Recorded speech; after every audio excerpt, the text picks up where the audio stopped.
News India 27 नव्या पिढीचं नवं माध्यम।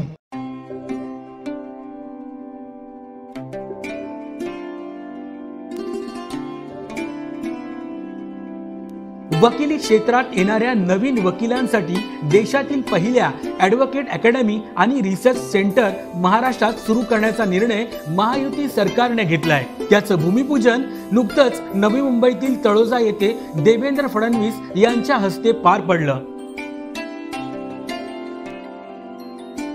या अकादमीचं महत्त्व लक्षात घेऊन देवेंद्र फडणवीस यांनी 10 कोटी रुपयांचा निधी देणार असल्याचे जाहीर केले आहे। शासन आणि समाजाला ही अकादमी अतिशय उपयुक्त ठरणार आहे।